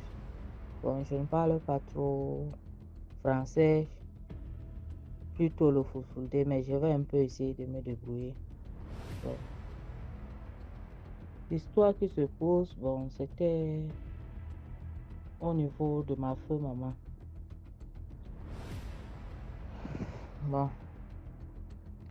dans son histoire, ça a commencé au moment que elle vivait encore. Ça date au niveau de 2004. Bon. Elle commençait par les crises, comme les crises de folie. Elle restait comprendre qu'on l'appelle. Des fois, elle sursaute la nuit, elle dit qu'il y a quelqu'un au chevet de son lit. Bon, il y a les voix qu'elle entend des fois au niveau de la fenêtre. Bon, il y a un moment que j'étais encore à la maison. Bon, j'avais dans les 17 ou 16 ans comme ça. Bon, il y avait un temps que j'ai eu un petit problème, je me suis évanouie. Bon, elle commençait à crier, non, mon enfant, il ne faut pas prendre mon enfant.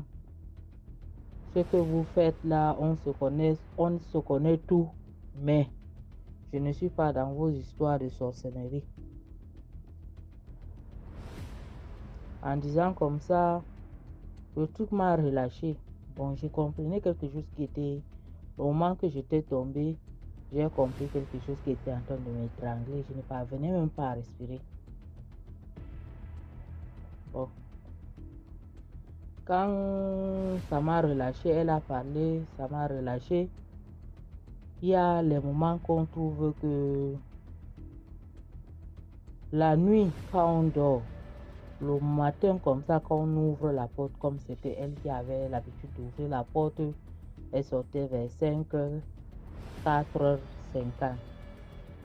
Bon, elle ouvre la porte, elle trouve qu'on a égorgé le poulet devant la porte.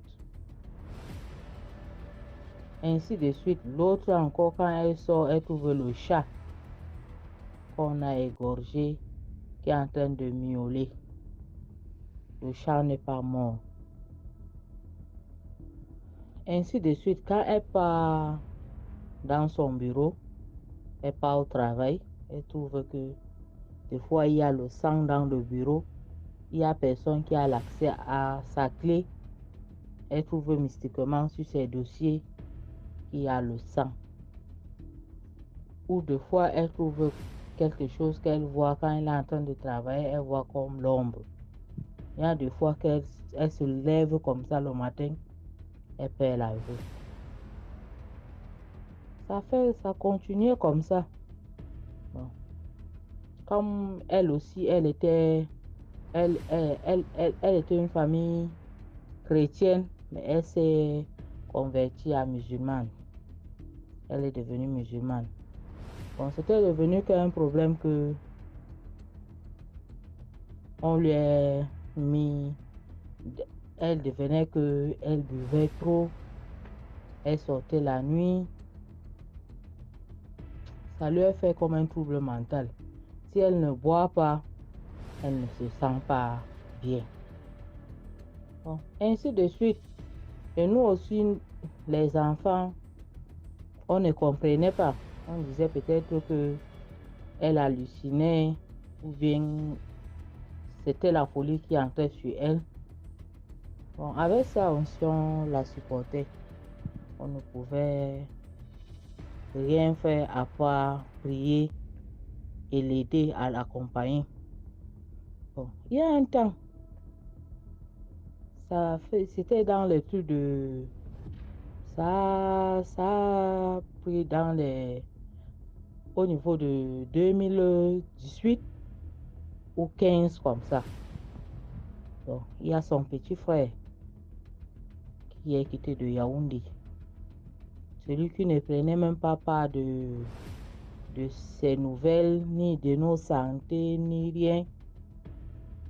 Bon, il est venu un temps. Bon, c'est elle qui a élevé plutôt son petit frère à payer les études. Il est venu un temps, il est venu rendre visite à la famille.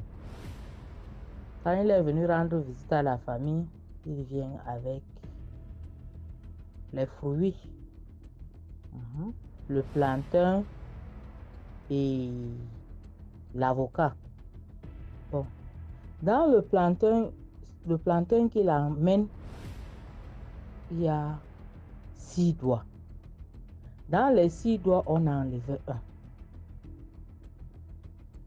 C'est là-bas que donc le problème commence. On a vu, bon, on m'a dit que non. Le plantain qu'il a amené là, ça a une signe. 6 moins 1.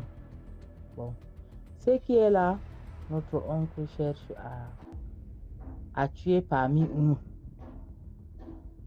Il y a quelqu'un qu'il veut prendre. parce qu'il est dans la Rose-Croix. Il a demandé en sorte qu'il, parce qu'il avait d'abord demandé qu'on lui donne qui m'élève. Comme maman a refusé, bon, il a donc demandé la requête qu'on lui donne mes soeurs. Bon, comme tout, elle a refusé, ce n'est rien que notre grand frère. C'est lui qui a donc suivi sa route. Ainsi de suite, ainsi de suite. Maman tombe malade. Elle tombe malade, on ne comprend pas sa maladie. On l'amène à l'hôpital. On ne suit pas, on ne comprend pas qu'est-ce qui lui dérange. Quand on fait les examens, on dit qu'elle est bien portante.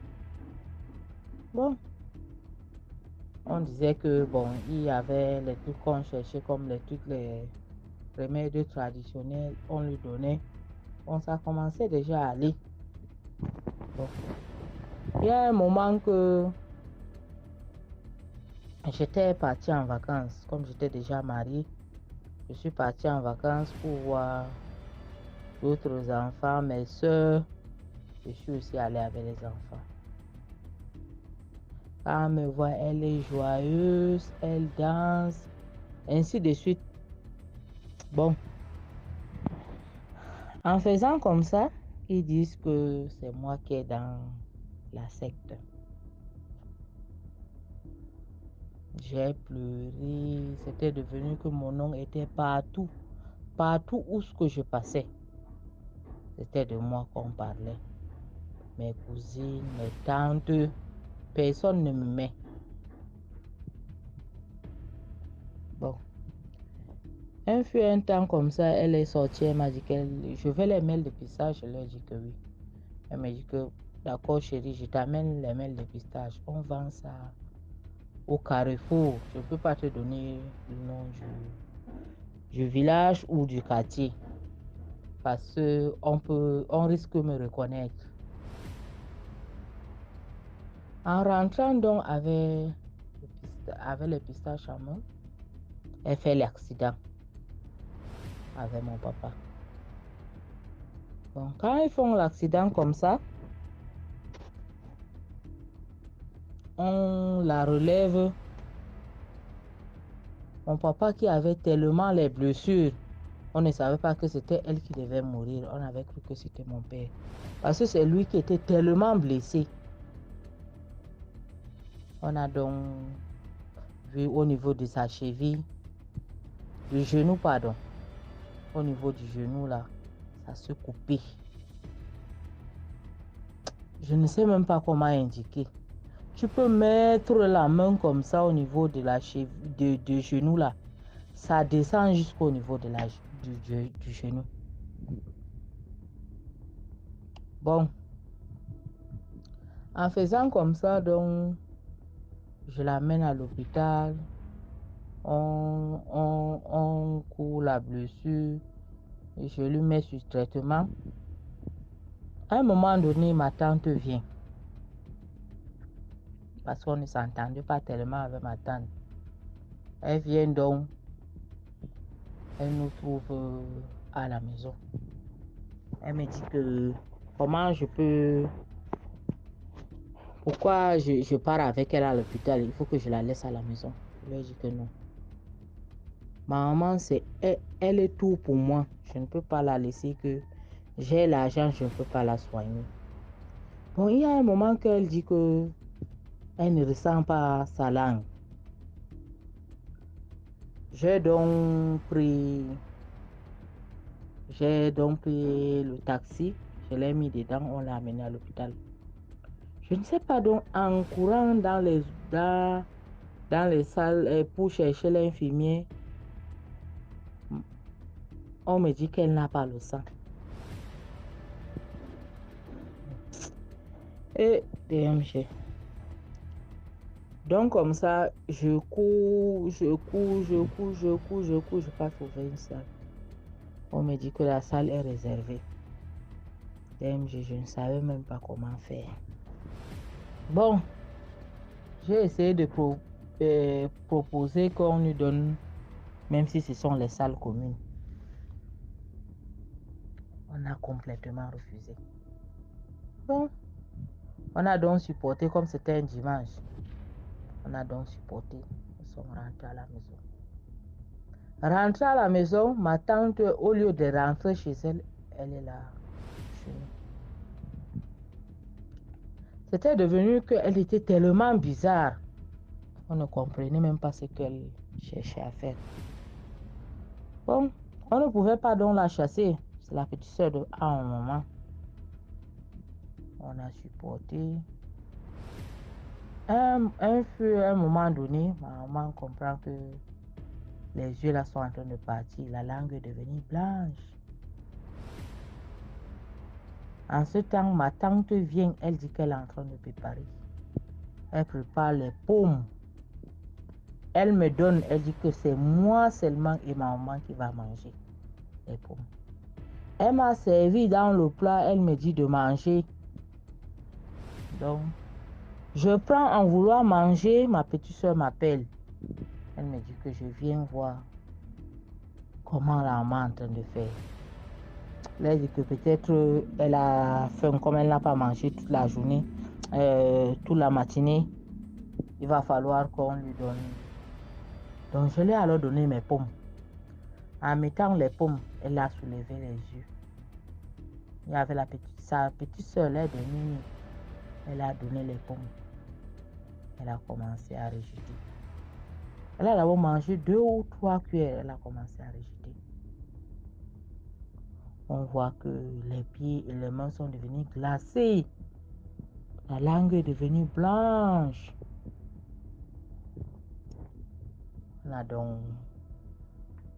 J'ai donc couru pour amener à l'hôpital. Elle me demande qu'il faut qu'on l'amène dans tel hôpital. Ma tante qui était là, celle qui avait fait à manger, elle sort donc, elle dit qu'elle part à la réunion. On lui dit qu'on est en train d'amener la maman à la réunion. Elle ne vient pas. On appelle notre grand frère. Il vient, il dit qu'elle est occupée, il est loin. On arrive à l'hôpital. Ça ne fait même pas 30 minutes.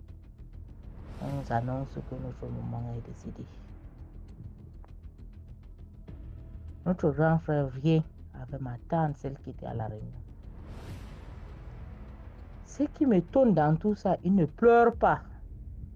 Quand il voit que nous sommes en train de pleurer, il fait semblant comme s'ils étaient en train de pleurer. Bon, je suis avec mes petites soeurs, nous sommes en train de pleurer. Quand je tourne la tête comme ça, je vois mon grand frère et ma maman et ma tante qui est en train de sourire. Nos yeux se croisent, commencent à pleurer. Après, le jour du deuil, mon oncle qui était venu donner les plantains est venu, a dit que comment se fait-il que je viens en vacances, maman est joyeuse, on danse. Ça ne fait même pas une semaine, elle décède.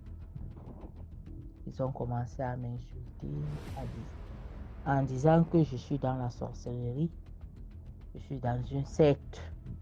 On a demandé ma maman. Alors que je n'ai même pas aucune humeur. Je vis même avec mon mari. On paye le loyer. Vraiment, je suis dépassée DMG. Je suis vraiment dépassée. Mon histoire est tellement longue. J'ai beaucoup d'histoires. Les histoires mystiques, là, j'ai tellement beaucoup d'histoires. Mais je vais d'abord commencer par celle-ci. Parce que celle-ci est tellement longue. Merci, merci. On passe à la 10e histoire. Salut DMG, salut toute la famille DMG. Je vous suis depuis le Gabon depuis un bon bout de temps déjà et franchement, j'ai seulement passé le temps à écouter. Moi aussi, j'ai mes propres histoires à raconter. C'est tellement... parfois, ça me fait froid au dos. Mais pour avoir un peu de courage, je commence par ce qui ne me concerne pas d'abord directement.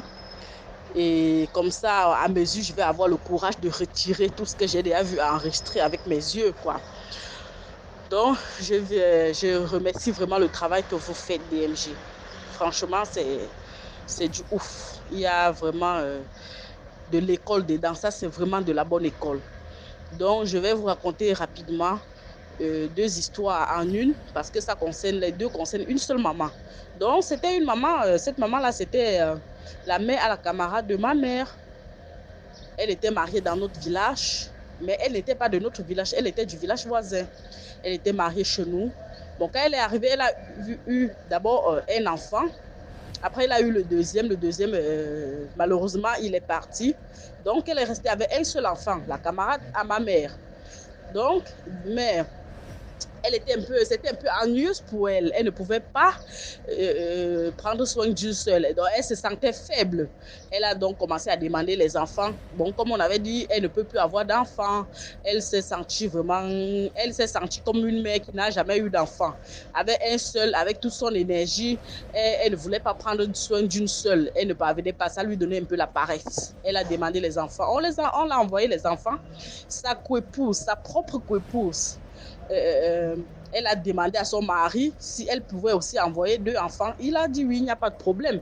Elle a donné 2 enfants. Donc, ce qui fait qu'elle avait 4 enfants.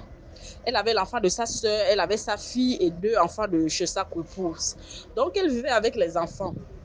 Maintenant, un jour, les enfants tombent mystérieusement malades. Elle ne comprenait pas, elle n'a pas compris. Mais elle avait ce qu'on appelle chez nous le vampire. Voilà, elle-même, elle avait sa part. Mais comme c'est elle qui nous racontait l'histoire, moi j'ai compris que sa part, elle n'avait jamais vraiment attaqué qui que ce soit avec. Donc, il y a une dame dans le quartier qui a accouché. La dame là, on ne sait pas ce qui s'est passé. Un matin, on la réveille fatiguée. Elle ne se réveille pas, l'enfant pleure. Voilà, 9h arrive, 10h, 11h. Après, puisque la maman avait attrapé, ou je ne sais pas si c'était un oiseau, un gros oiseau chez elle, comme ça. Donc la maman là avait attrapé ça et elle avait gardé. Puisqu'on dit que si tu n'as pas le vampire, tu peux pas attraper l'autre. C'est qu'elle va te chevaucher. Comment dire, je ne sais pas, elle va te paralyser en fait. Donc, cette maman l'avait attrapé. On a commencé à s'inquiéter parce que le maman bébé là, le mauve, ne se réveillait pas. Maintenant, la maman l'a appelé le mari de la dame là. Elle lui a dit, tu vas seulement, je ne prends rien, je ne te demande rien, mais tu vas seulement dire à ta femme de ne plus franchir la porte de chez moi parce que j'ai mes petits-enfants, j'ai les enfants chez moi. Qu'elle garde sa part là-bas et moi, je garde ma part ici. Le monsieur a supplié. Maintenant, elle a ouvert la marmite. Elle a ouvert le seau. La dame est sortie. Quand elle est sortie DMG, parce que les gens avaient tellement attendu, on était inquiets chez elle. La maman de la mousson-fille, la maman de maman bébé là, elle commençait à pleurer en fait. Elle commençait à pleurer, la maman de la dame là. Elle pleurait que sa fille est décédée. On a tué sa fille, elle venait franchement d'accoucher, on l'a tuée. Maintenant, à un moment, comme il y avait presque tout le quartier dans la cour, parce qu'on n'arrivait pas à la réveiller, on s'est alerté. À un moment, on a vu seulement un oiseau. Il y avait un caféier. Vous connaissez nos concessions au village là. Il y a un caféier auprès de qui touche la fenêtre. Les papas ne veulent pas couper. Il y a un café qui touche la fenêtre. Maintenant, on a vu juste un oiseau qui est venu comme ça, là, DMG, taper sur le café comme ça, pap, entrer par la fenêtre. Entrée par la fenêtre comme ça là. Après, elle s'est réveillée. Elle a dit, où est l'enfant? Où est l'enfant? Puisque l'enfant était au salon, elle s'est mise dans la chambre, elle a dit, où est l'enfant? Maintenant, on a cessé les pleurs. DMG. À moins de 5 minutes, le caféier a tout séché. Les feux avaient tout séché DMG. Donc, après ça, son mari a taire l'histoire. Il a fait taire l'histoire.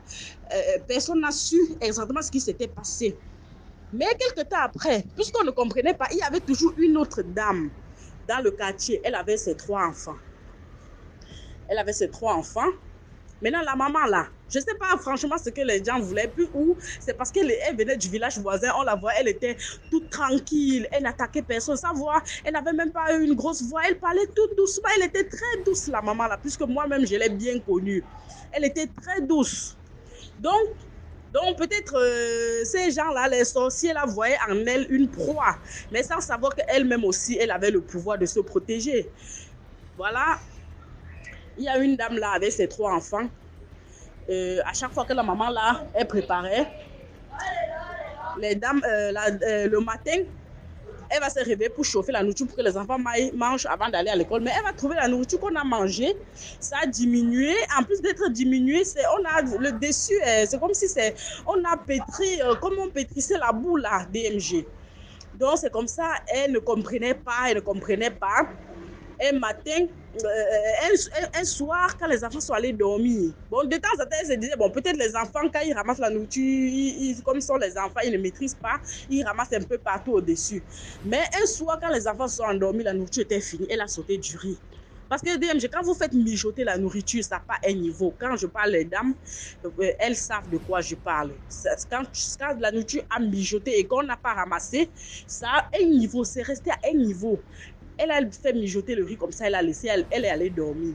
Mais quand elle s'est réveillée le matin, le riz avait diminué. On avait pétri, elle voyait comme on a ramassé, tchac, au-dessus des MG. Elle a dit, ok, il n'y a pas de problème. Elle a dit, j'ai déjà compris exactement ce qui se passe. Maintenant, un jour, elle a fait, vous connaissez le coquille, non? Elle a préparé leur coquille. Vous connaissez le genre de coquille là, qu'elle-même, elle connaît sélectionner l'huile. Il y a les coquilles que quand tu prépares, tout le quartier peut seulement se diriger vers chez toi parce que l'odeur de l'huile et du piment rouge DMG, vous connaissez un peu le genre. Voilà, elle a fait le coquille en conséquence. Elle a fait une bonne quantité. Elle a retiré ce qu'elles ont mangé la nuit. Elle a retiré ce que les enfants devaient manger le lendemain pour aller à l'école. Et elle a laissé le reste au feu. Elle a dit que bon, voilà pour vous. Quand les enfants sont allés se coucher, puisque maman se couche toujours en dernière position, elle est restée à la cuisine. Maintenant, voilà, vers 2 heures, elle voit à l'échelle. Elle voit comment l'échelle, 4 sourires. Une grosse souris avec 3 petits. 3 petits descendent de l'échelle. Tac. La grande souris saute. Elle pousse le couvercle de la marmite. Les petits sautent. Ils entrent dedans. Ils ont commencé à manger. Comme elle a le pouvoir de les attraper, elle s'est levée, DMG. Quand elle s'est levée, elle a mis le couvercle. Elle a bloqué, elle a activé le feu. Feu, DMG. Elle a préparé le coquille. DMG. Vous connaissez un peu le genre. Préparer jusqu'à comment on dit que la banane devient rouge là. Elle a préparé le coquille. Et le lendemain matin maintenant, un papa s'est réveillé. Comme sa femme se réveille toujours, vous connaissez les papas, quand ils font les maisons au village, il a sa chambre, la femme a sa chambre à part, c'est pas comme en ville. Donc, comme sa femme se réveille toujours tôt pour préparer aux enfants avant qu'il aille à l'école, elle ne s'est pas réveillée. Le monsieur s'est précipité vers la chambre des enfants pour les réveiller. Que bon, réveillez-vous, votre mère peut-être elle est un peu fatiguée. Maintenant, arrivé dans la chambre des enfants, le monsieur trouve que la peau est quittée sur les 3 enfants. La peau est quittée sur les 3 enfants DMG. Le monsieur, tout glacé, il recourt maintenant dans la chambre de sa femme pour dire, chérie, viens voir ce que je vois. Il trouve la dame dans la même situation. Le monsieur met les mains sur la tête DMG, il dit, mon Dieu, qu'est-ce qui s'est passé? Parce que le papa, il était innocent. Il ne savait même pas que sa femme a fait ces choses-là. Qu'est-ce qui s'est passé? Et comme les choses comme ça, là, on va foncer vers chez le chef du quartier. On arrive chez le chef du quartier. Heureusement pour la maman, là, elle était d'abord allée avertir chez le chef du quartier que dit à tous les hommes d'avertir à leurs femmes. Elle avait dit à tous les hommes que je ne suis pas de ce village. Donc, que tous les hommes de ce quartier disent à leurs femmes de garder leurs choses dans leur maison, qu'elles ne franchissent plus. Mais bon, peut-être quand le chef de quartier a parlé, personne n'a pris ça en considération. Donc, quand il a fait ça, c'est passé comme ça en solo. On devait faire quoi à DMG?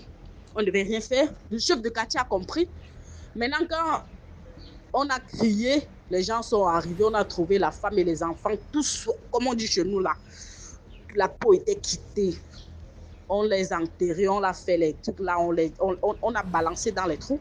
On a balancé les trous dans les trous. Et la maman là, DMG, comme on dit le châtiment là, elle a vécu. Elle a dit, mais j'avais 4 enfants à nourrir. Pourquoi est-ce que le lendemain, je devais me retrouver parfois à couper la banane fraîche avec la sève qui tombe comme ça là pour nourrir les petits-enfants, alors que je leur avais fait à manger? Que chacun gaze de sa part. Tu as fait à manger à tes enfants le jour d'avant. Pourquoi est-ce que tu vas venir manger pour moi avec tes enfants? Pourquoi? Et je vous ai dit, moi, je ne connais pas faire du mal aux gens. Je n'attaque pas, mais que personne ne franchisse ma porte. Donc, DMG, ça, c'était la première histoire. L'autre, j'aimerais vraiment raconter quand je ne suis pas dans la maison parce que c'est autour de moi que ça se passe. C'est tellement horrible que je ne peux pas en parler là. Donc, DMG, franchement, j'invoque, je supplie vraiment toute la communauté de partager parce qu'il y a les gens qui ne croient pas toujours que les choses là arrivent. Si moi je me mets à raconter, c'est parce que c'est la maman là qui elle-même qui nous a raconté son histoire. Donc DMG, c'était ma petite contribution et franchement, le conseil dans ça, c'est que si vous avez vos choses, tâchez de faire du bien. Tâchez de chercher les remèdes et donner aussi pour nous autres qui n'avons rien et qui avons les petites maladies. Vous avez vos choses, ça peut nous aider à développer nos pays, nos continents, mais vous continuez à faire le mal avec. Je ne sais pas si les gens se sentent bien dans le mal ou je ne sais pas, DMG. Moi, je pense que moi, quand je parviens à faire une bonne action, la nostalgie de ça, je n'arrive pas à croire. Je suis tellement émue. Je n'arrive pas à comprendre comment les gens peuvent avoir quelque chose qui peut les avantager, mais ils utilisent ça cadeau. Et curieusement, quand tu vois tous ces gens-là, ils sont élan, comme on dit chez nous. Ils n'ont rien. Ils n'ont même la beauté, même parfois, ils n'ont pas. Ok, DMG, je vous remercie. C'était mon histoire. Voilà, c'était tout pour aujourd'hui. Merci d'avoir regardé jusqu'à la fin. N'oubliez pas de liker, partager, de commenter. Dites-nous d'où vous regardez la vidéo en commentaire. On se reprend demain à 12h00 pour 10 autres histoires mystiques. Je vous invite à envoyer vos histoires sur le numéro qui est à l'écran, qu'on puisse les jouer ici sur YouTube. Voilà, on se prend demain. Ciao, ciao.